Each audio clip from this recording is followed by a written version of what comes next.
मांगेराम जी, जो 26 तारीख को घोषणा की गई है, जैसे कि किसान संगठनों द्वारा आज बातचीत का दौर भी चल रहा है, 26 तारीख को जो ट्रैक्टर यात्रा निकलेगी, तिरंगा यात्रा जो है प्रवेश करेगी दिल्ली में, तो अफरा तफरी का भी माहौल हो सकता है? नहीं, देखो, हमारा जो आंदोलन है वो शांतिप्रिय आंदोलन है। इस देश के अंदर गांधी से भी हमने ये सीख ली है, एक अहिंसा में हमारे यकीन है, और हमारा किसान कभी भी हिंसा में यकीन रखता ही नहीं है। हमने तो हिंदुस्तान के गणतंत्र दिवस के अंदर जो हमारा हिस्सा है और हम उसमें शामिल होना चाहते हैं, देश का तिरंगा लेकर के, जब सरकार ने इतने दिनों तक किसान की बात को नहीं सुना और किसान कह रहा है कि हमें भी उस परेड का हिस्सा बना लो ताकि दुनिया देख सके कि हिंदुस्तान का किसान तिरंगे को लेकर के सरकार के साथ अपनी बात को लोकतांत्रिक तरीके से बड़ी मुस्तैदी से रखना चाहता है, और सरकार इससे भयभीत है।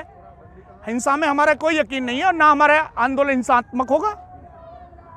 तो क्या 26 तारीख को दिल्ली में प्रवेश करने के बाद भी आपकी बात सुनी जा सकती है, उससे पहले उसके अलावा नहीं सुनी जा सकती? देखिए, सरकार को, महोदय जी, ये बात तो पहले ही माननी चाहिए, पर अभी भी मैं सरकार को चेताना चाहूँगा, अगर सरकार के अंदर जरा सी भी नैतिकता बची है, इस अन्नदाता की बात को तुरंत माने और 26 जनवरी ये भी खुशी के साथ मनाए, और 26 जनवरी का उपहार किसान को उसकी बात को मान करके ये सरकार दे सकती है। अगर इस सरकार ने 26 तारीख से पहले किसानों की बात नहीं मानी तो किसान को अधिकार है, संविधान ने हमें अधिकार दिया है, लोकतांत्रिक अधिकार है हमारा विरोध करने का, मगर हम गणतंत्र दिवस का विरोध नहीं कर रहे, हम सरकार की नीतियों का विरोध उससे पहले भी कर रहे हैं और 26 तारीख के बाद भी करते रहेंगे।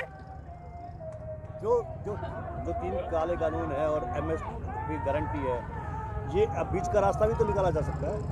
नहीं, बीच का रास्ता क्या है, सरकार बताए। सरकार, हम तो कहते हैं कि जो लोग किसान की फसल को उसके वाजिब मूल्य से ज़्यादा एमएसपी से कम पे खरीदेंगे उनको सज़ा का प्रावधान हो, एमएसपी की गारंटी हो, और सरकार के हितों के साथ जो कॉरपोरेट घरानों को फायदा पहुंचाने का कुठाराघात सरकार कर रही है उसे वापस ले। तो आपके जो किसान संगठन है, नेता है, उनमें आपस में खींचातानी बहुत है, आंदोलन को लेकर भी, जैसे चढ़ूनी और कक्का जी के ऊपर विवाद चला है, और जो दूसरे किसान नेता हैं उनमें भी अंदरूनी मतभेद बहुत है। ऐसा कुछ नहीं है, जब हम काम करते हैं वैचारिक मतभेद होना एक स्वाभाविक सी प्रवृत्ति है, पर इस तरह का कोई नहीं है। चढ़ूनी साहब ने भी अपनी बात को क्लियर कर दिया। चढ़ूनी साहब एक ईमानदार किसान नेता हैं, वो कई सालों से किसानों के हितों की रक्षा के लिए काम कर रहे हैं। अपने घर परिवार को चलाने के लिए उस व्यक्ति ने अपनी पुश्तैनी ज़मीन को बेचा है, जबकि कुछ सरकार की एजेंसियां और सरकार का बिकाऊ भांड मीडिया चढ़ूनी साहब को बदनाम करने के लिए इस तरह की जो न्यूज़ प्रकाशित की गई है, जिसमें चढ़ूनी साहब का कोई व्यूज़ नहीं लिया गया। चढ़ूनी साहब ने उन लोगों के खिलाफ मानहानि का केस किया है। चढ़ूनी साहब का तो वीडियो चल रहा है, जैसे आप बोल रहे हैं इस समय, ऐसे चढ़ूनी साहब बोल रहे हैं कि आरएसएस के एजेंट है ये कक्का जी।